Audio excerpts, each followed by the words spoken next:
योग विज्ञान के अनुसार सिर के सबसे ऊपरी बिंदु पर एक छेद या मार्ग होता है जिसे ब्रह्मरंध्र कहते हैं।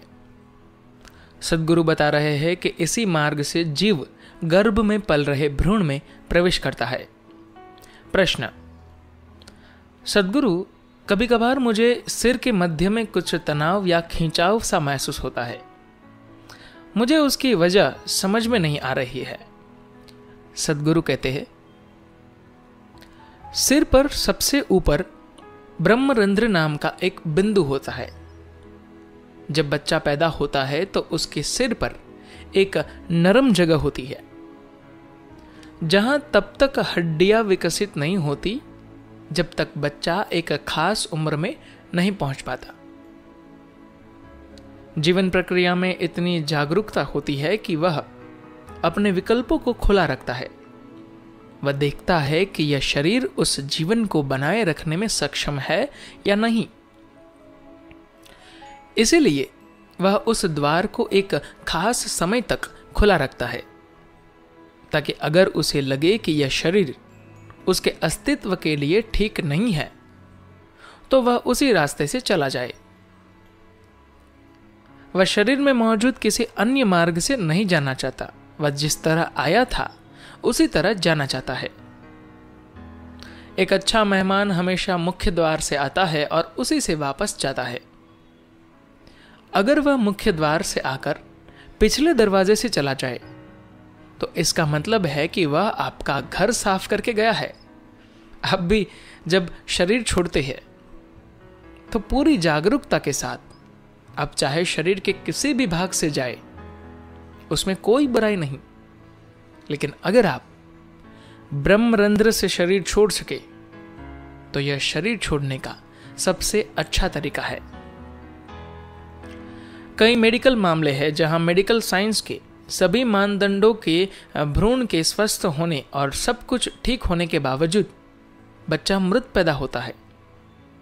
इसकी वजह सिर्फ ये है कि भीतर मौजूद जीवन अब भी चयन कर रहा होता है। जब किसी भ्रूण के अंदर जीव प्रवेश करता है और शिशु बनने की प्रक्रिया में उस भ्रूण को ठीक नहीं पाता है तो वह उससे बाहर निकल जाता है। इसलिए एक द्वार खुला रखा जाता है। यही वजह है कि भारतीय संस्कृति में एक गर्भवती स्त्री के आसपास अलग तरह का माहौल बनाने के लिए कई सावधानियां रखी जाती थी। आजकल हम उन चीजों को छोड़ते जा रहे हैं, मगर इन सब के पीछे यही उम्मीद होती थी कि आपकी कोख में आने वाला आपसे बेहतर हो। इसलिए एक गर्भवती स्त्री को आराम और खुशहाली की एक खास स्थिति में रखा जाता था। उसके आसपास सही तरह की सुगंध, ध्वनियों और भोजन की व्यवस्था की जाती थी ताकि उसका शरीर सही किस्म के प्राणी का स्वागत करने के लिए अनुकूल स्थिति में हो। ब्रह्मरंध्र के बारे में बहुत कुछ कहा गया है और कई किताबें लिखी गई है। दुर्भाग्य से कई लोग कल्पना करना शुरू कर देते हैं कि उनके सिर के ऊपरी हिस्से में कुछ हो रहा है।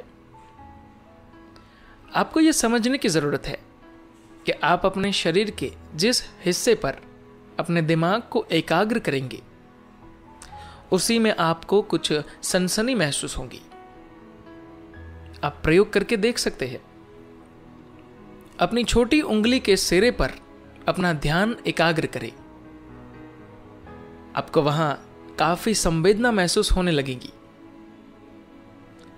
शरीर में कई बार यहां वहां मनोवैज्ञानिक मरोड़ और ऐंठन महसूस होती रहती है, खासकर अगर आप जल्दी परेशान होने वाले या तनाव में आ जाने वाले शख्स हैं। ऐसा होने पर यह नहीं समझ लेना चाहिए कि शरीर में कोई महान प्रक्रिया हो रही है। शरीर में 114 चक्र है जिनमें से 2 भौतिक शरीर से बाहर है। अगर आपकी भौतिकता से परे कोई आयाम आपके भीतर निरंतर सक्रिय प्रक्रिया बन जाता है तो कुछ समय बाद आमतौर पर सुप्त रहने वाले ये दो चक्र जागृत हो जाते हैं।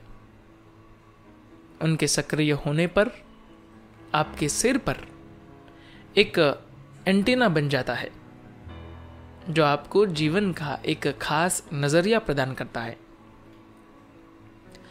यह आपको हमेशा चौखट पर तैयार रखता है, यानी जीवन और उसके परे जाने के चौखट पर एक योगी हमेशा खुद को देहरी पर रखना चाहता है, ताकि वह जब चाहे पूरी चेतनता में शरीर से बाहर चला जाए।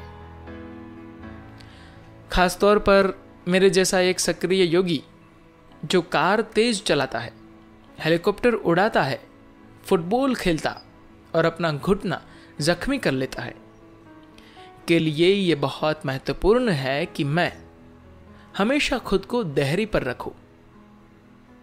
ऐसा सभी योगी करते हैं, मगर मैं ऐसा ज्यादा करता हूं क्योंकि हेलीकॉप्टर के क्रैश होने की स्थिति में मैं अचेतनता में नहीं मरना चाहता। खुद को देहरी पर रखना सुरक्षित होता है। अगर आप संतुलित है तो तनी हुई रस्सी पर चलना अधिक सुरक्षित है। जो संतुलित नहीं है उसे यह बहुत खतरनाक लग सकता है, मगर वास्तव में यह सड़क पर गाड़ी चलाने से कहीं अधिक सुरक्षित है, क्योंकि तनी हुई रस्सी पर चलने की प्रक्रिया में सिर्फ आप होते हैं। सड़क पर आप अकेले नहीं होते।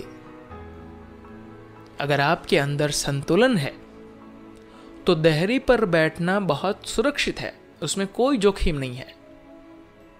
दुर्घटनावश उससे गिरने का कोई खतरा नहीं है, मगर यह आपको आजादी देता है।